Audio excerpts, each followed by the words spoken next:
How's it going, everybody? I'm Ethan Smith, that's Danny Shea, and we are back at you with another edition of Point Blank Sports. We have a lot to talk about, so let's just go ahead and get right into it. Let's do it. Starting with the NBA, James Harden had a huge night for the Brooklyn Nets. 128 to 124 was the final score. He hit a three at the very end of the game to cap off a 24-point comeback. As a Nets fan, go ahead and give us your thoughts on the game. I mean, what a comeback. I mean, they did it 2 years ago, 3 years ago when D'Angelo Russell and that whole culture team was around still. They did it against Sacramento, and they just topped it last night. Down 21 at half, they come back, down 24 at one point in the second quarter, and James Harden hits that clutch three, and that shows you right there why the Nets made the trade. They need that superstar. They have no KD, no Kyrie last night, and they shocked the world and come back on national television. Oh, yeah. The Phoenix Suns. Red hot Phoenix Suns. Red hot Phoenix Suns for sure. Do you think that there's honestly a team in the East that can compete with the Brooklyn Nets come when the time comes? Philly. Maybe. Okay. Maybe. All right. I think that the Nets still need more time to gel. KD, Kyrie, and Harden have only played 7-8 games together. So they need to keep going. They need to form more chemistry. And once that happens, watch out, because if Harden can do that alone last night, although he did have good performances from Joe Harris, Landry Shamet, Jeff Green, DeAndre Jordan even starting to contribute now. But once the big three get going and they start playing consistently together, I don't think there's anybody in the East stopping the Brooklyn Nets. Oh yeah, I don't think so. If those three guys get rolling, like you just said, I don't think there's anybody stopping them. I do agree with you though about Philadelphia. I mean, obviously, Joel Embiid has been playing at an MVP level throughout the whole course of this season so far. Ben Simmons is obviously still continuing to be that role player that he's always been and continuing to contribute in one way or another.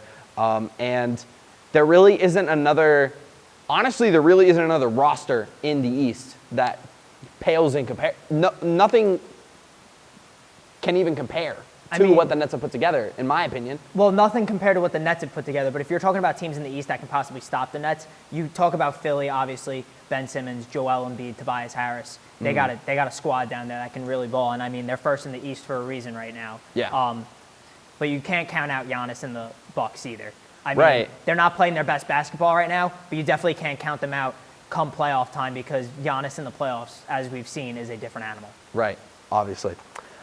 Speaking of super teams, talking about the Los Angeles Lakers in the West, Anthony Davis out for the foreseeable future. He's currently out 2 to 3 weeks he messed up his Achilles, and then obviously he had a calf strain as well. Stephen A. Smith of ESPN had this to say in response to the news, quote, "My first reaction after hearing about Anthony Davis aggravating his right Achilles is that the Brooklyn Nets are going to win the NBA championship. The Lakers, as far as I'm concerned, are the only team standing in the way of Kevin Durant, Kyrie Irving, and James Harden winning the chip. LeBron will be just fine. He'll be there when it counts, but he needs AD. Without AD, the Lakers have no chance. Then who the hell is going to beat Brooklyn? Absolutely, positively no one."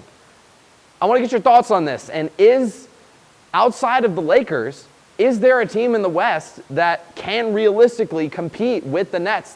Do they make the championship? I mean, you can't count out the team that plays in the same building as them in the Los Angeles Clippers. They got a squad, too, that nobody really gives them enough credit for, considering they play in the same building as the Lakers. Right. They got a healthy Kawhi Leonard. They have a healthy Paul George. We've seen them play the Nets already this season. The Nets, one of the games where they did have all three of KD, Kyrie, Harden. The Nets took them down. You can't count out the Utah Jazz right now either. They're first in the Western Conference with a 23-5 record, and Donovan Mitchell is just playing lights out right now. And if Utah can continue that hot play, obviously the Lakers down AD, you have the Clippers also. There are definitely some teams in the West that can give the Brooklyn Nets a concern, so I wouldn't say, like Stephen A., that there's nobody else in the West that can stop the Nets. Let's let the Nets get out of the East first. Let's let them escape a Philly, a Milwaukee, even a team like Toronto, although they're not in playoff seeding right now. You know how good that team can be when they're fully healthy. So you can't count out anybody in the East, and you can't count out anybody in the West either. I mean, the Lakers, they're going to get AD back at some point. Yes, they're not going to rush him back. You don't want to risk a further injury, because honestly, that's the same type of situation Kevin Durant had, and then he came back in the finals, and we all know what happened there, and he didn't play last year. Right. So not rushing AD back. Can't count out the Lakers. Can't count out the Clippers. Definitely can't count out the red-hot Utah Jazz right now. So We'll see, but Oh, yeah. there's definitely some options that could stop Brooklyn, but it's going to be hard to stop them. Yeah, absolutely. So, speaking of superstars, let's switch it over to the MLB, where a superstar just tonight got absolutely paid. Yeah. Fernando Tatis Jr., arguably one of the rising stars in baseball, clearly the face of the San Diego Padres, and he'll be the face of the San Diego Padres for the next 14 years. He got paid tonight $340 million over the next 14 years. It's the third largest contract in MLB history, or the third largest extension in MLB history. My apologies there, behind Mike Trout and Mookie Betts.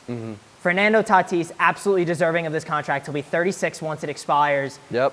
Do you think, obviously, I mean, the obvious answer is yes, but how does this help the San Diego Padres in the long run? Right. I mean, obviously, Fernando Tatis was one of their rising stars, as you said. I mean, he is quite possibly the main reason why the Padres were so good going into the playoffs last year. Yeah. I mean, they were a team that a lot of people were like, they're good, but I mean, we don't really know how well they're going to do. And then they exploded out of nowhere. They were your sleeper pick last year. They were my sleeper pick last year. They were your sleeper pick. I mean, they blew up completely out of nowhere when Tatis was leading the charge. I mean, although, personally, I'm not sure how well this is going to work out long term. I mean, short term, I have a feeling, short term, I think it's going to work out great. I mean, he's in the prime of his career. He's been playing out of his mind the last couple of years. But I mean, if you look at some of these other mega deals that have happened, I mean, you have Zach Greinke, who was a pitcher, and the Arizona Diamondbacks ended up signing him. You have a guy like David Price, who went to the Red Sox. True. You have Albert Pujols, who signed a $300 million deal with the Angels. And I mean, we don't have to talk about Bryce Harper, who had a disastrous first year after signing like $350+ million or something, whatever the crazy amount of money was when he went to Philadelphia.